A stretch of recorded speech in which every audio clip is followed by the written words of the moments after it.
Ngunit sinong pinagsabihan mo? Hindi ko naman sinabi sa kanya na ikaw yun eh. Kaya hindi niya batid ang pangalan mo. Dahil ayokong unahan niya ako sa pagsusuplong sa'yo sa raha. Anong ngalan ang pinagsabihan mo? Ano ang pinag-uusapan ninyo ni Amaya? Wala.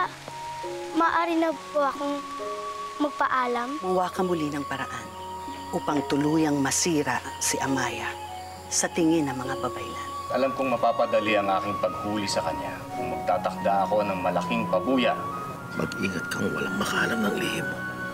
Pagkat labis akong mababahala. Ano man ang mangyari, pangangalagaan mo ang lihim mo. Maaaring hindi ka na maging babaylan pa. Kaya't halika na, ihatid na kita kay Yoyo Awi upang makatakas ka na. Walang tatakas. Makatakas man kayo. Hahanapin din kayo o kaya'y mabibihag ng iba. Ikaw rin pong hayay. Kailangan mong humarap kay Raha Manggubat. Kaya halika na. Ang ikapito, si Amaya. Si Amaya, nakatitiyak ba kayo?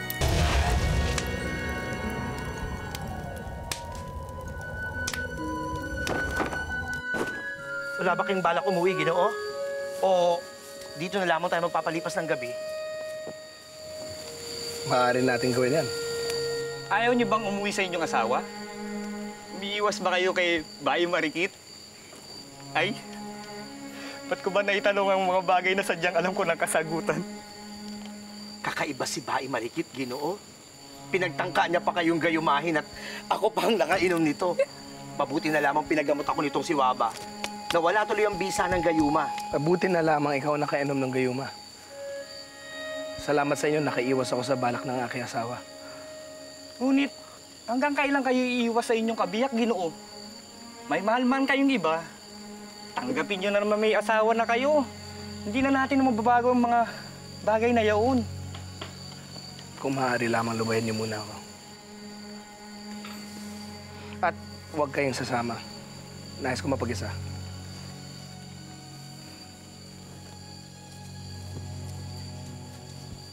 Ikaw kasi, napakarami mong tanong. Aba, bakit ako? Ikaw rin naman ah. Kapunoan, narito na ang hayain na pinahanap nyo.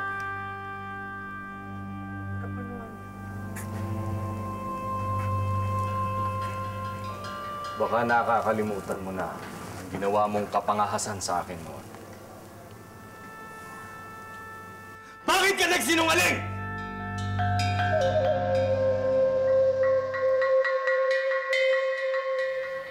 Uray Hilway, hindi niyo ba naiibigan ang mga bago kong dagdag na batok? Napansin kong parang hindi naman lang ito binati. Hindi ko iniisip ang iyong bagong batok. May isang bagay akong pilit na inaarong. Anong bagay yon, Uray Hilway? Alam ko na kung sino. Napag sino ko na, ang babaeng ayon sa tagna ay may kambal ahas. Sino siya? Kailangan ko pa ng makatiyak. Lalo na ngayong sa palagay ko'y pinaglalaroan ako ng mga busaw na sinamo ko kanina. Kaya bigyan mo pa ako ng konting panahon upang makatiyak ako ng walang pahid alinlangan. At magagawa ko lamang ito sa pamamagitan ng ilang pagsubok na aking isasagawa.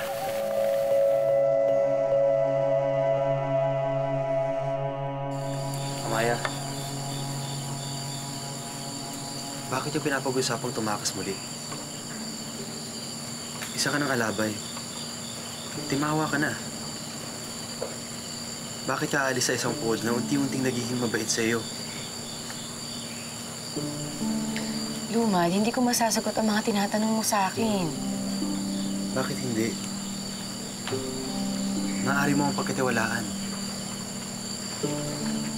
Ano ang kinatatakot mo? Maya.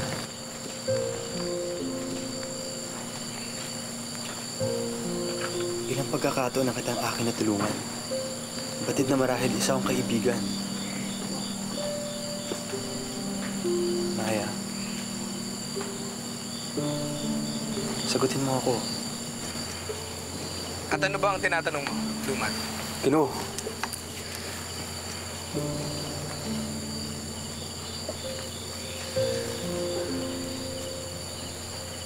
May pagtatangay ka ba kay Amaya? Ginoo.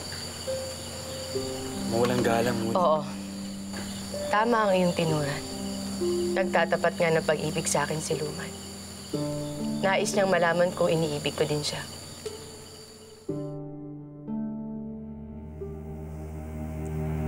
Sinabi sa akin ng punong babaylan na hindi ka dumaan sa kanyang balay.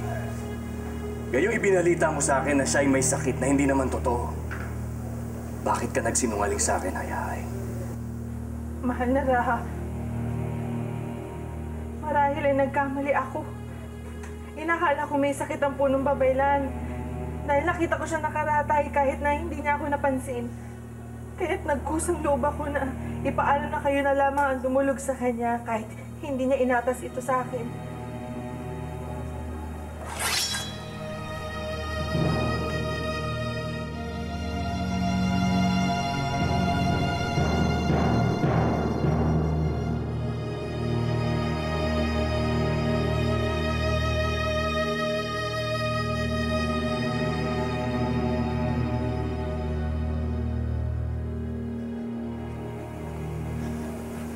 Ulitin mo pa to, Hayahay. At puputulin ko na ang iyong dila bilang kaparusahan. Paumanhin, Raha. Mabagay sa akin.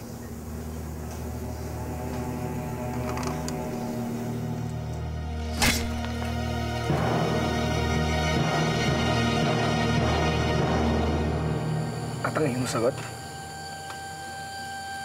Iniibig mo rin ba ang uripong ito? Amaya, hindi ka maaaring umibig sa kanya. Isa ka ng alabay, isang timawa. Hindi ka na babagay sa tulad niya. Katulad ko? Na hindi rin nababagay para sa'yo. Ngunit hindi mo pa rin ako tinitigilan. Marahil ang pag-ibig ay hindi tumitingin sa katayuan ng buhay.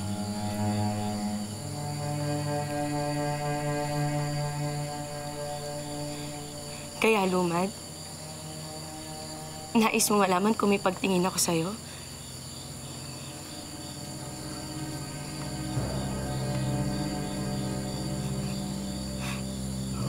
Oo.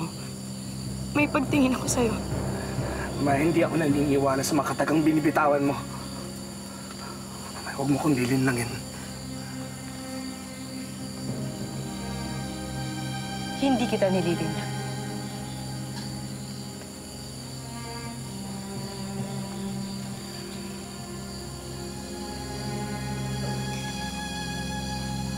Oo, Lumad. Iniibig kita. Mahal mo ako. Mahal din kita.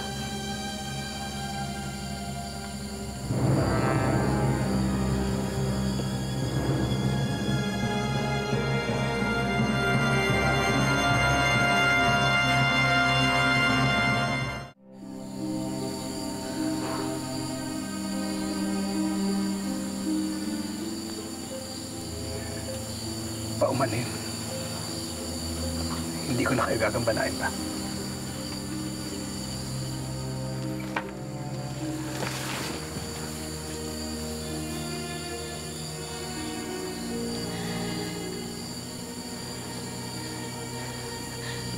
Amaya?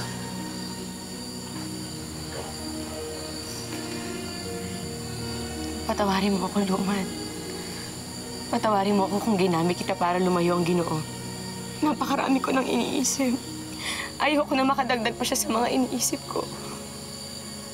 Patawarin mo ako. Salamat sa'yo.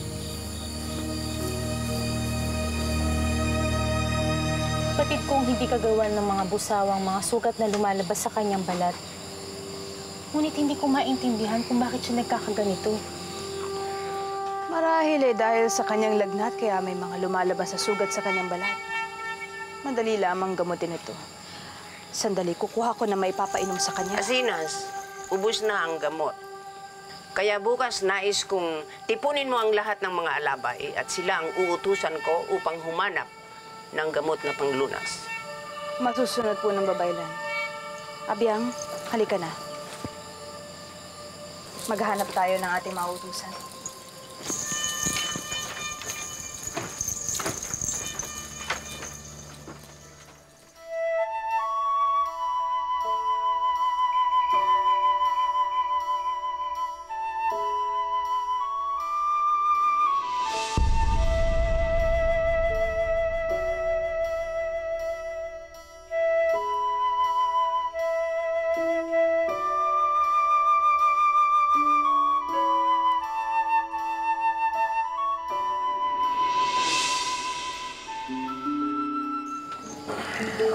alabay. Ang gagawin niyo bang pag-uutos bukas sa mga alabay para maghanap ng sangkap lunas, isa ba to sa mga pagsubok na gagawin niyo para matiyak natin ang pagkatao ng babaeng may kambalahas? Oo, Angaway. Tila nahihiwatigan ko kung bakit nais ni Amaya ang maging alabay. Kinakailangan niyang maging babaylan upang maging isang babaeng makapangyarihan sa ating buod.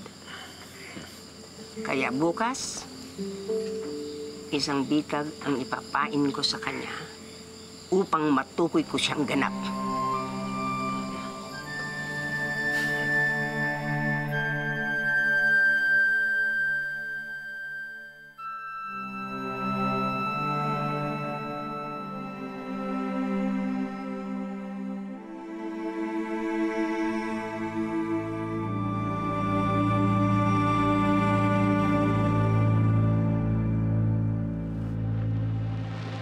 Hindi kita nakitang uminom ng pangasi nung tayo nag-isang dibdib.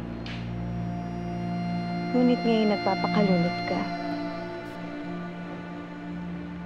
Bakit, mahal kong Bana? Anong dahilan at... Batid kong hindi ako naging mabuting Bana sa'yo, Marikit. Ngunit simula ngayon, pipilitin ko magbago.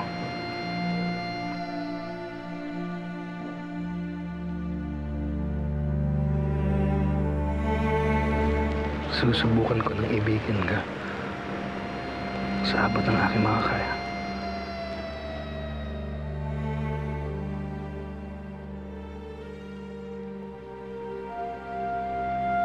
Nag-uumapaw ang aking galak sa iyong tinuran.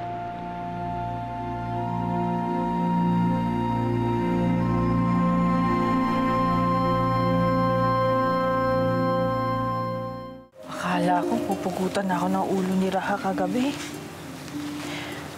Binulungan marahil siya ng mga diwata na mahabag naman sa akin. Pangako, yun ang huling pagsisinungaling ko sa kanya. Oo, Bayang, dapat. Ipagpaumanin mo kung nadamay pa kita. Huwag mo na isipin yon. Mag-iingat na lang ako sa susunod. Saan ka mapaparoon ngayon? Paparoon ako sa balay ng Babaylan para sa aking pag-aaral. Paparoon ka? Kahit alam mong may nakakaalam tungkol sa'yo doon? Anong gusto mong gawin ko, Bayang? Ang madala ako sa takot ko. Tama si Atubang. Kahit magtago ako, hahanapin at hahanapin ako ng tao ng Raha. At naniniwala ako kay Alinsila na kahit minasambitan siya nito, hindi alam na ako yun. Kaya kailangan hindi ako magpahalata. Ipatuloy ko pa rin ang pagiging alabay ko. Kung ganun, mag-iingat ka. Mauna na ako.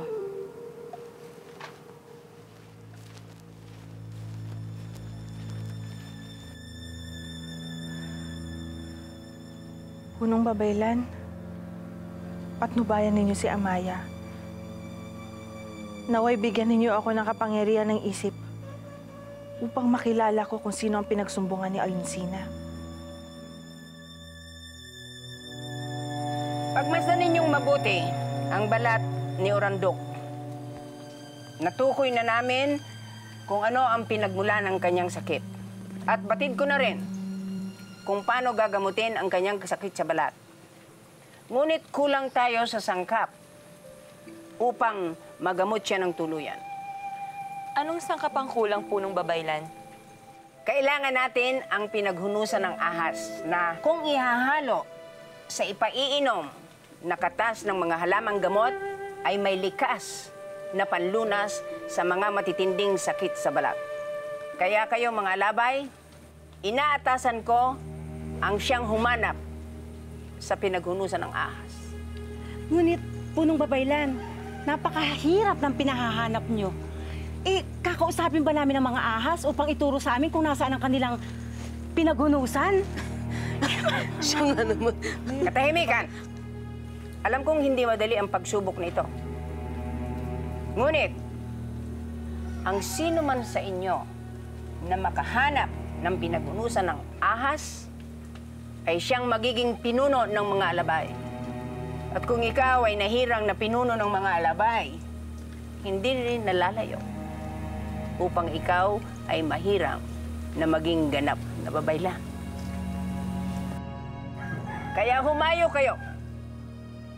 Patnubayan kayo ng mga umalagad. Kahit mahirap ang inyong ipinahanap, ay sisikapin ko makakuha ng pinaghunusan ng ahas. Ganon din ako. Hindi rin ako magpapahuli sa inyo. Gagawin ko ang lahat upang ako makakuha sa inuutos ng punong babaylan. Ako man ay gagawin ko din ang lahat upang makahanap. Kung gayon, pagpalain ang ating mga diwata at umalagad ang karapat-dapat na alabay. Humayo kayo, mahal kong mga alabay.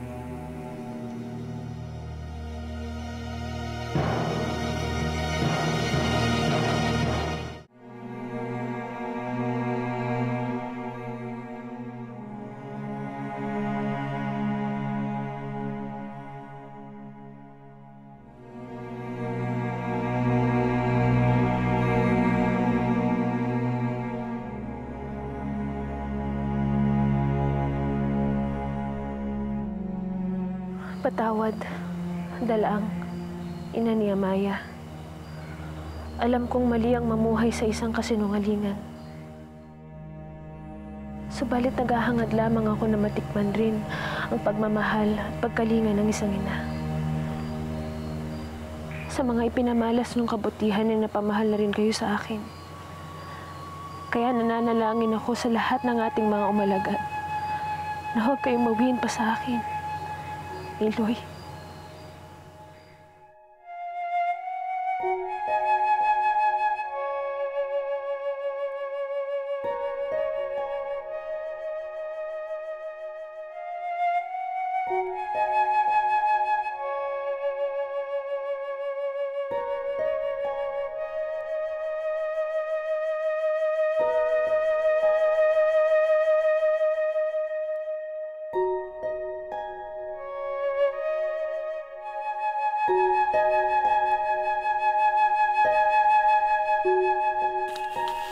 Ano, Himema?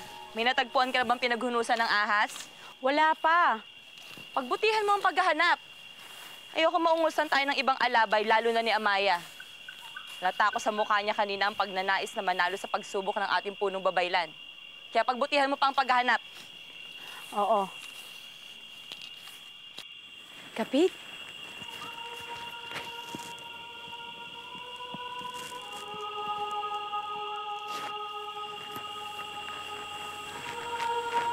Kapit, may hihilingin sana ako sa'yo.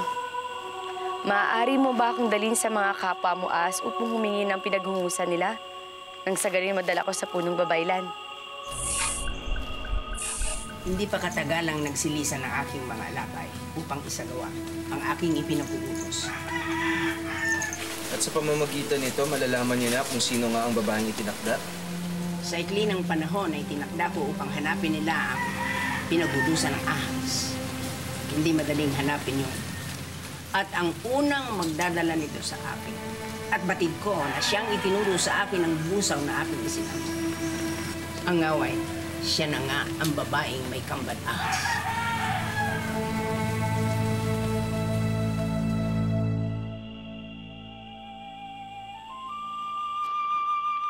Mapagbibigyan mo ba ako, Kapit? Mapagbibigyan mo ba ako sa aking hinihiling? Ha? Anong hindi mo ako mapagbibigyan? Kapit, napakaliit lamang na hinihiling ko sa'yo. Nararamdaman mo na ako'y mapapahamak? Kapit, alam ko na gaya mo may malakas ka rin pakiramdam at ikapangyarihan. Ngunit hindi kita maintindihan kung anong ikakapahamak ko. Alam mo, Kapit, kabaliktaran pa nga Yan ang magiging dahilan kung bakit ko mauungusan ang mga kasamahan ko.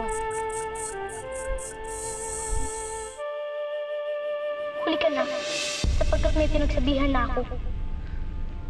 Ngunit sinong pinagsabihan mo? Huwag kang mag-alala. Hindi ko naman sinabi sa kanya na ikaw yun. Nagsinungaling ako. Ang sinabi ko, hindi ko nakita ang mukha mo. Ang punong babaylan? Marahil siya ang pinagsabihan ni Aloysina. Tama. Marahil isang patibong to para sa akin kung ako magdadala ng kanyang hinihingi.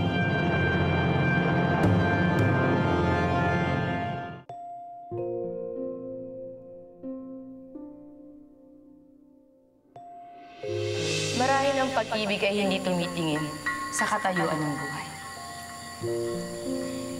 Kaya, Lumad, iniibig kita.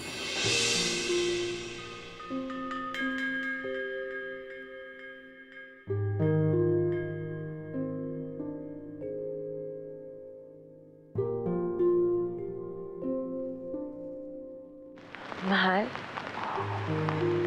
Magpahinga ka muna, Mariket. Lalabas lang ako. Saan ka paroroon? Huwag ka mag-alala. Tatapusin ko lang ang mga gumugulo sa aking isipan. Sa aking pagbabalik, iyong iyan ako.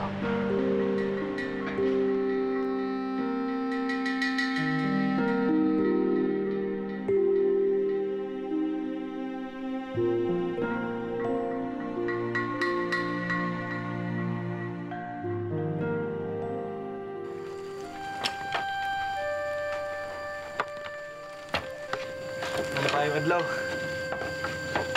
Kuya, mukhang maganda ang gising ngayon ni Lumad. Ano na ba yung ngiti? Pansin ko din yung ngiti nga ng ngiti kong si Lumad. Oy, Lumad.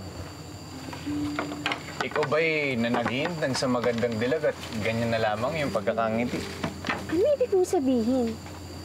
Isang dalaga ang dahilan kung bakit maaliwalas ang mukha ngayon ni Lumad? Oo, mahal ko. Walang ibang dahilan para ngumiti ang isang lalaki, kundi ang alaala ng isang babae sa kanyang puso at isipan. Tunay ba ito, Lumad? Ano ang nagpabago sa iyong damdamin? Ang akala ko ba'y ayaw mong umibig, ha? Sino nagsabi umibig ako? Hindi. Hindi nga ako maaaring umibig pa. Kaya tigilan niyo ako. Yan, pinuno nyo. Natuloy na pala nyo. Alonsina? Alonsina? Hindi ba sabi ko sa'yo, layuan mo na ako? Ang punong babaylan ba ang pinagsabihan mo tungkol sa aking lihim?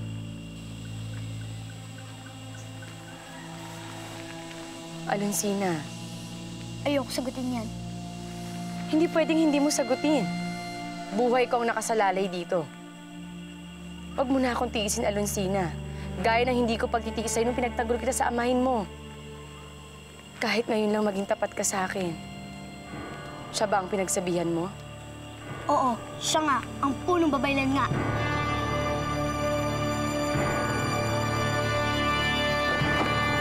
Ito ay mga bahandi na inalay sa'yo ng iyong baba. Kaya hindi ko ito matatanggap. Ngunit wala nang halaga sa akin ng mga yan, Iloy. Dahil nais ko na mapakinabangan natin ang mga yan upang meron tayong makain. Anak, patawarin mo ako. Pinag-isipan kita ng masama. Ngunit ngayon nadarama ko, ikaw nga si Amaya. Ikaw nga ang anak ko. Alam ko na nagtagumpay ang isa sa inyong makahanap ng kailangan ko. Narito po ng babaylan. Binabati kita, Silay. Tunay nga. Ikaw ang pinakamagaling sa mga alabay. Tumahimik ka. Napakapalad mo, Lumad. Nakamtan mo ang puso ni Amaya. Nais kong pag-ingatan mo siya. Gawin mo ang lahat. Mapaligaya lamang si Amaya. Sabihin mo sa akin ang iyong nalalaman at makakapiling muli ang iyong baba. Tungkol sa babaeng may kambal ahas. Kilala ko na siya. Sino siya? Sino ang babaeng tinagna?